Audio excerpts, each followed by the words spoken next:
Okay, तो आज अपन polar coordinates पढ़ने वाले हैं, ठीक है। तो स्टार्ट करते हैं। ये हालांकि आपका हर जगह यूज नहीं होगा। Circular motion, centre of mass में थोड़ा सा, और रोटेशनल मोशन। सर्कुलर मोशन और रोटेशनल मोशन में तो बहुत ज़्यादा यूज होगा। क्या इसके बिना काम चल सकता है? हाँ, चलाने को तो चला सकते हो, बट इससे लाइफ बहुत ज़्यादा इजी होने वाला है, ठीक है। तो पढ़ लेना, मेरे ख्याल से अच्छा ही होगा। काफ़ी इजी चीज़ है, ऐसा नहीं कि कुछ बहुत ज़्यादा डिफिकल्ट है। ओके, स्टार्ट करते हैं।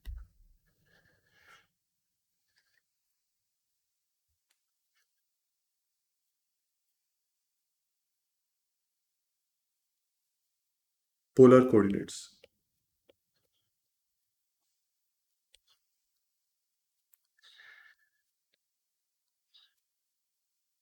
अपन को कार्टेशियन कोऑर्डिनेट के बारे में तो अच्छे से पता है कि ये कोई एक कार्टेशियन कोऑर्डिनेट सिस्टम है ना। और ये हो गया एक्स एक्सिस, ये वाई एक्सिस। इसको अपन आई कैप से रिप्रेजेंट करते हैं, इसको अपन जे कैप से, ठीक है। अब कोई एक पॉइंट है, मान लो ये वाला। इसका पोजीशन अगर डिफाइन करना है, कैसे करेंगे? एक्स कॉमा वाई, है ना। मान लो इसको मैं एक सर्कल में इनक्लोज कर रहा हूँ, ठीक है। ये पॉइंट मतलब एक सर्कमफेरेंस, एक सर्कल के सर्कमफेरेंस के ऊपर रखा हुआ है, मान, ठीक है। और इसका सेंटर जो है सर्कल का, वो ऑरिजिन पे है। क्या इतना क्लियर है? ठीक है, ओके, ठीक। तो इसको अपन कार्टेशियन कोऑर्डिनेट के हिसाब से एक्स वाई कोऑर्डिनेट से डिफाइन किया। क्या अगर क्या अगर इस सर्कल का रेडियस जो है वो आपको आर दे रखा है, और ये जो एंगल है ये थीटा दे रखा है, तो इसका पोजीशन अपन आर कोमा थीटा से भी डिफाइन कर सकते हैं, है ना। ये एक पॉइंट है जो कि ओरिजिन से आर डिस्टेंस पे है, और वो जो स्ट्रेट लाइन है ओरिजिन से वो पॉइंट को ज्वाइन करने वाला, वो थीटा बना रहा है। तो क्या ये एक यूनिक पॉइंट डिफाइन होगा? हाँ, बिल्कुल होगा। तो इसको अपन आर कॉमा थीटा से भी डिफाइन कर सकते हैं, ठीक है, ओके। अब यहाँ पे ये ध्यान रखना है कि, एक सेकेंड मैं इसको कॉपी कर लेता हूँ,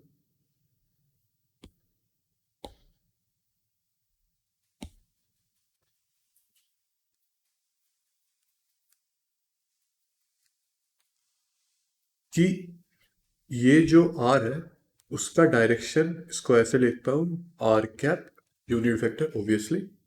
और जो थीटा है उसको एंटी क्लॉकवाइज डायरेक्शन में थीटा कैप लिख देता हूँ, है ना। तो इसका मतलब जो आर कैप है वो रेडियल डायरेक्शन है, रेडियस के along outward the circle, okay. और जो थीटा कैप है वो टेंजेंशियल डायरेक्शन हो गया, परपेंडिकुलर टू आर कैप। इतना ठीक है, okay. Obviously perpendicular to R cap होगा, क्यों? क्योंकि टेंजेंशियल डायरेक्शन मतलब टेंजेंट। अब एक टेंजेंट जो होता है, सर्कल को अगर वो टेंजेंट वाले पॉइंट से एक लाइन ड्रॉ कर रहा हो, वो टेंजेंट के साथ 90 डिग्री बनाता है, नॉर्मल 10th क्लास में ज्योमेट्री, ओके, ठीक है। अभी अगर मैं आई कैप का डायरेक्शन लिख रहा हूँ और जे कैप का, तो कुछ ऐसे होगा, ये हो गया आई कैप, ये हो गया जे कैप। अब मुझे बताओ कि ये वाला एंगल कितना है? थीटा, ऑब्वियस सी बात है। तो ये थीटा हो गया। तो क्या मैं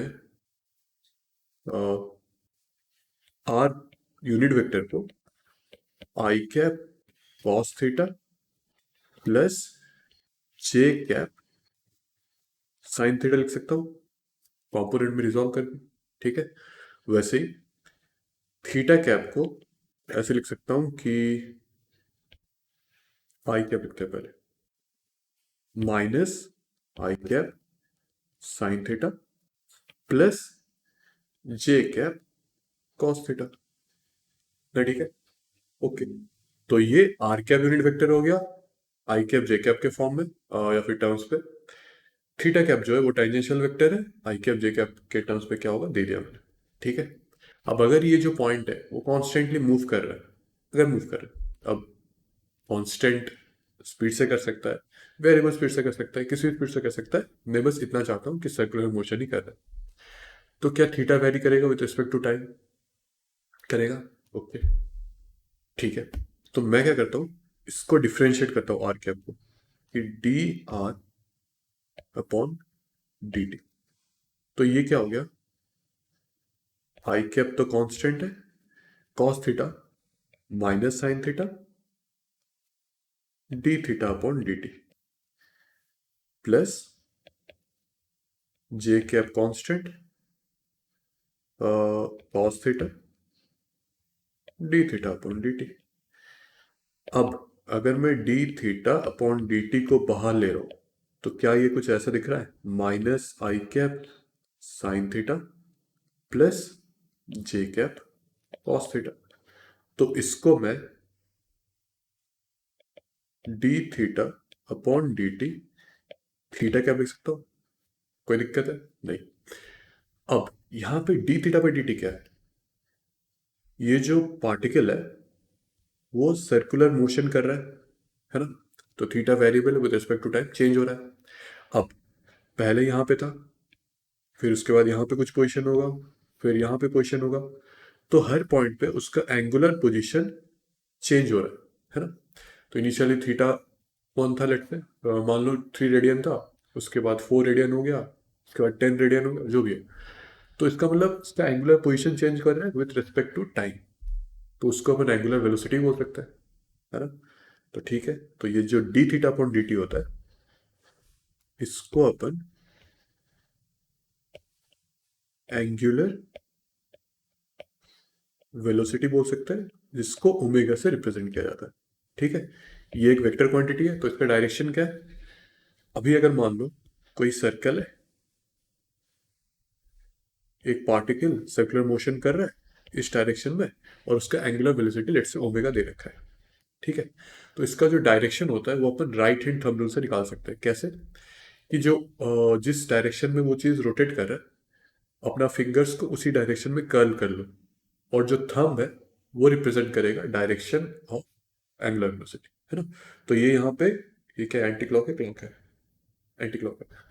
तो एंटी क्लॉक में रोटेट कर रहा है, थंब क्या हो गया, आउटवर्ड द प्लेन आ गया। तो इसका जो डायरेक्शन हो गया ओमेगा का, वो आउटवर्ड द प्लेन आए। ठीक है, मान लो उल्टा होता तो इनटू द प्लेन होता। ओके, ओके, ठीक है।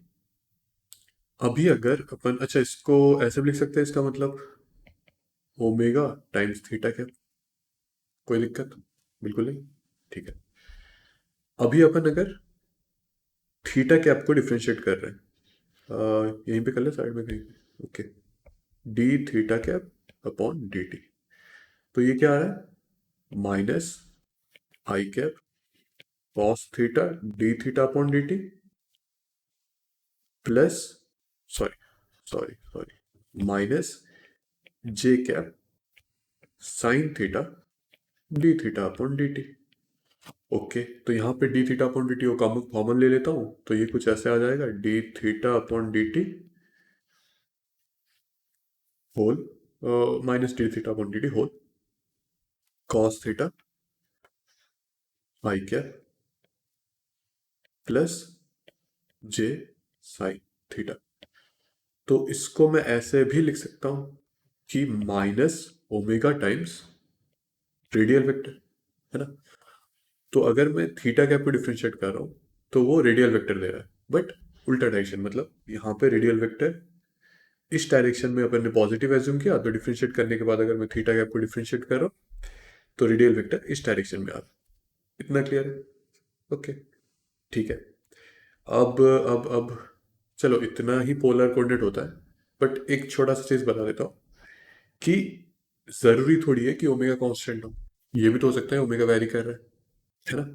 तो rate of change of angular position होता है ओमेगा। तो rate of change of omega क्या होगा, एंगुलर एक्सीलरेशन। ठीक है, तो अगर मैं D omega upon D T बोल रहा हूँ तो ये हो जाएगा तुम्हारा एंगुलर एक्सीलरेशन, जिसको अपन अल्फा से डिनोट करते हैं।